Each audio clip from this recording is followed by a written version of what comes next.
जिस प्रकार से हिमाचल प्रदेश की सुखविंदर सिंह सुक्खू सरकार, जिनको सत्ता में आए 2 साल से अधिक का समय हो गया, पर केवल मात्र केंद्र की भारतीय जनता पार्टी सरकार को कोसने के सिवाय उनके पास कोई काम नहीं रह गया। विषय मनरेगा का है और मनरेगा के अंतर्गत हिमाचल प्रदेश में ग्रामीण व्यवस्था पे बहुत बड़ा काम चल रहा है। हर साल लगातार मनरेगा के सारे पैसे हिमाचल सरकार को निरंतर मिलते रहे हैं, पर कहीं ना कहीं क्योंकि पंचायती राज चुनाव आ रहे हैं, तो उसके कारण जो है वर्तमान कांग्रेस सरकार नैरेटिव खड़ा करने का प्रयास कर रही है कि केंद्र सरकार ने पैसे नहीं दिए। और ये केवल मनरेगा का ही सवाल नहीं है, अनेकों विषयों पर वर्तमान कांग्रेस सरकार, उनके मंत्री, उनके मित्रों का एक ही लफ्ज रहता है कि केंद्र से पैसे नहीं मिले। पर हम बताएंगे कि जो मनरेगा के नैरेटिव सेट करने का प्रयास कर रहे हैं, ये गलत है, ये धारणा ही गलत है। यह कह रहे हैं कि मनरेगा में जो है वो सैलरी नहीं दे पा रहे हैं। हम इनसे पूछना चाहते हैं कि सैलरी किसके कारण नहीं दे पा रहे हैं? ये कांग्रेस के कुप्रबंधन का ही नतीजा है कि ये सैलरी जो है मनरेगा की नहीं दे पा रहे। यह कहते हैं कि नवंबर से किस्तें नहीं आई है। हम बताते हैं कि देखिए किस प्रकार 11 दिसंबर को 9 करोड़, 7 जनवरी को 2025 1.5 करोड़, उसके उपरांत 27 फरवरी को 7.5 करोड़ और 25 मार्च को 1.5 करोड़, ये मनरेगा के अंतर्गत नवंबर के बाद आया है। और अगर पूरी गणना आप करें तो हिमाचल प्रदेश को 2024-25 में जो है वो 414 करोड़ जो है वो मनरेगा के अंतर्गत मिले हैं।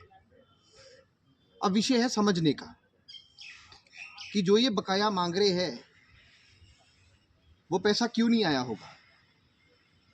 देखिए, ये कांग्रेस सरकार ही थी जब यहाँ से एक पहाड़ी राज्य का दर्जा चला गया था। और अगर आप देखेंगे बाकी सारे प्रदेशों में जो है वो 75-25 की रेशो के अंतर जो है पैसा आता है कि 75% जो है वो केंद्र सरकार वहन करेगी और 25% जो है वो राज्य वहन करेगा। और अगर हिमाचल प्रदेश में जो केंद्र से पैसा आता है और इन योजनाओं के लिए पैसा आता है वह 90-10 के उसमें आता है। 90% केंद्र वहन करेगी और 10% प्रदेश सरकार वहन करेगी। और ये भारतीय जनता पार्टी की देन है।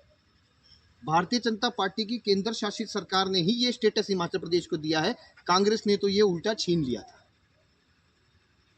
अब सवाल ये है कि जितने मैंने इनको डेटे बताई, क्या वो पैसा आया कि नहीं आया? आया। इसका मतलब केंद्र से लगातार पैसा आ रहा है। हर साल 11,000 करोड़ से अधिक का पैसा जो है वो हिमाचल प्रदेश में आ रहा है।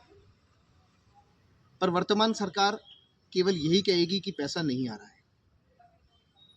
अब मनरेगा का जो बैलेंस है वो क्यों नहीं आया? देखिए, हिमाचल प्रदेश सरकार है, इसमें 3 कंपोनेंट होते हैं मनरेगा में। एक होता है वेजेस, एक होता है मटेरियल और एक होता है एडमिनिस्ट्रेटिव एक्सपेंसेस। उसके अंतर्गत ये सब हेड्स होते हैं, जैसे स्किल्ड लेबर, अनस्किल्ड लेबर। तो अनस्किल्ड का जो है 100% जो है केंद्र वहन करता है और बाकी प्रदेशों में भी करता है, पर स्किल्ड का जो है वो 90:10 में जाता है। पर हिमाचल प्रदेश ने जो है इन 3 मदों में केंद्र सरकार का 123.24 करोड़ रुपए देना है। तो हम पूछना चाहते हैं कि आप ये पैसा क्यों नहीं दे रहे हैं? एक जगह आप आत्मनिर्भर भारत की बात करते हैं, एक जगह जो है पैसे डिपॉजिट नहीं करते। आज का जो हमारा विषय है वो केवल मनरेगा रहेगा, पर अगर हमें विषय पे हम बात करना शुरू करेंगे तो लंबी कतार शुरू हो जाएगी कि कौन कौन सी स्कीम्स किन के पैसे डिपॉजिट नहीं हुए। और जयराम ठाकुर जी की सरकार थी, उन्होंने किस प्रकार से एक पारदर्शी सरकार चलाई। वह थी एक सरकार जिन्होंने 5 साल में हिमाचल प्रदेश के विकास को जो है नई दिशा दी और नया उसको शिखर जो है एस्टेब्लिश करने का कार्य किया। पर वर्तमान कांग्रेस सरकार ने केवल मात्र विकास के चलते कार्यों को ठप करने का प्रयास किया। 1 रुपए का काम, 1 रुपए का विकास आगे नहीं बढ़ा। और योजना तो लंबी है, हेम केयर योजना से प्रत्येक नागरिक को लाभ हुआ। इन्होंने उसको जो है बंद कर दिया, 400 करोड़ रुपए उसके लंबित कर दिए, उसके अंदर पैसा नहीं डाला। आयुष्मान भारत, उसमें जो है स्टेट से डिपॉजिट नहीं करने को लगे।